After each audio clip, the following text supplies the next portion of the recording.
it's Reagan, and today I'm here to bring you a book review of The Disappearances by Emily Bain Murphy, and this is the Perustopia book club pick of the month for the month of July, and this month we are working with HMH Kid. Oh my gosh, before I even jump into this review, I absolutely loved this book. I read this book in literally 2 sittings. I just felt like I would pick it up and I would read like 200 pages at a time because I was just hooked throughout this entire story. I really loved it. So this follows our main character, Alia Quinn, who at the beginning of the story moves to her mother's old hometown. The reason why she's moved there is because unfortunately her mother has just recently passed away and her father went to fight in World War II. When she arrives in this town, she is very surprised to realize it's quite different and that there's something weird going on and no one really wants to talk about it. She soon discovers that it is because the town is cursed with something called the Disappearances, where basically every 7 years something in the town disappears. So far, reflections have disappeared, smell has disappeared, the stars have disappeared, and they just don't know what's going to happen next. This story follows Alia as she basically begins to try to unravel the mystery but also settle into a new home life, as well as just kind of like make friends and meet characters in the town itself. This story to me combines 2 elements that I feel like I don't usually like in books. One, it has an eerie, creepy, mysterious element throughout this entire story. There's another perspective that you read from that's like a diary entry and you're just trying to kind of figure out how that connects. That's kind of eerie, as well as the town itself. This whole disappearances thing is like kind of creepy and you're trying to figure out why, because no one knows why it's happening, who to blame, but they just know that their life is now altered forever because of it. But then on top of that, this book is full of so much charm.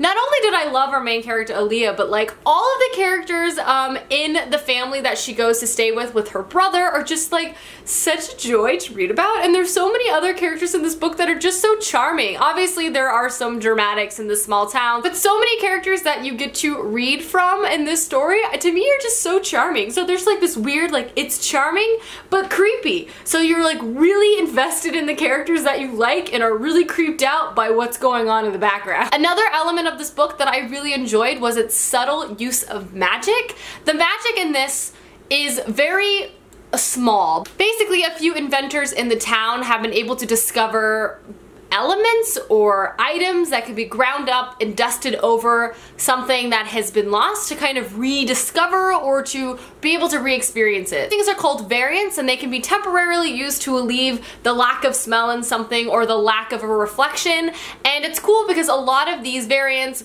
come from literary clues, and the discovery of a lot of these variants are all tied to literary quotes, which I think is really neat. So there's a lot of investigation in the story that is centered around and wrapped in the literary world, which was really fun to read about. Like I said, this novel is definitely a mystery with a small town flair. We are following Alia and everyone in the entire town who is literally just trying to figure out what the crap has been going on, but also try to live a normal life at the same time. They want to exist happily and normally, but they also want to figure out what the crap is going on. So it's that kind of storyline coupled. But with that, obviously, that comes all of the normal elements of a small town story that you love. In a lot of ways, this had like some Gilmore Girl feels. I don't know. I think it's just because every small town makes me think of that. But like with it, there was like kooky characters, there was small town activities, and there was races, and there was rivalries, and there was all of that. But under the shadow of this larger problem of the disappearances, so it almost felt like everything had even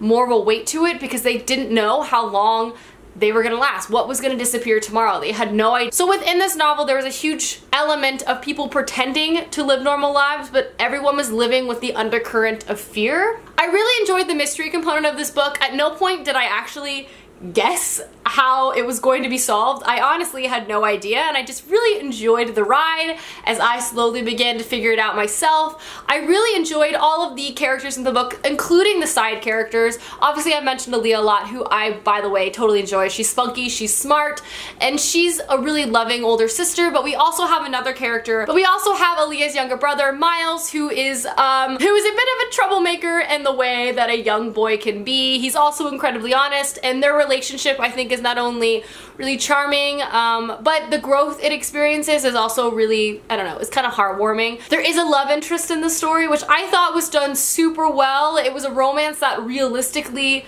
sort of blossomed over time. It didn't feel like insta-love at any moment. People actually got to know each other in this book, and I really appreciated that. I don't know, overall, I just felt like this book was incredibly clever. We just got this great historical fiction small town story mixed with such a unique and creative mystery involving the disappearances, and then the author so wonderfully melded these two types, I guess, storylines together, where we had, you know, small town feels with creepy mystery, and you were just rooting for everyone in this story. I just really loved it, and I flew through it. It was just so clever, and I thought it was incredibly well done, very well written, and I just really had a great time reading this book.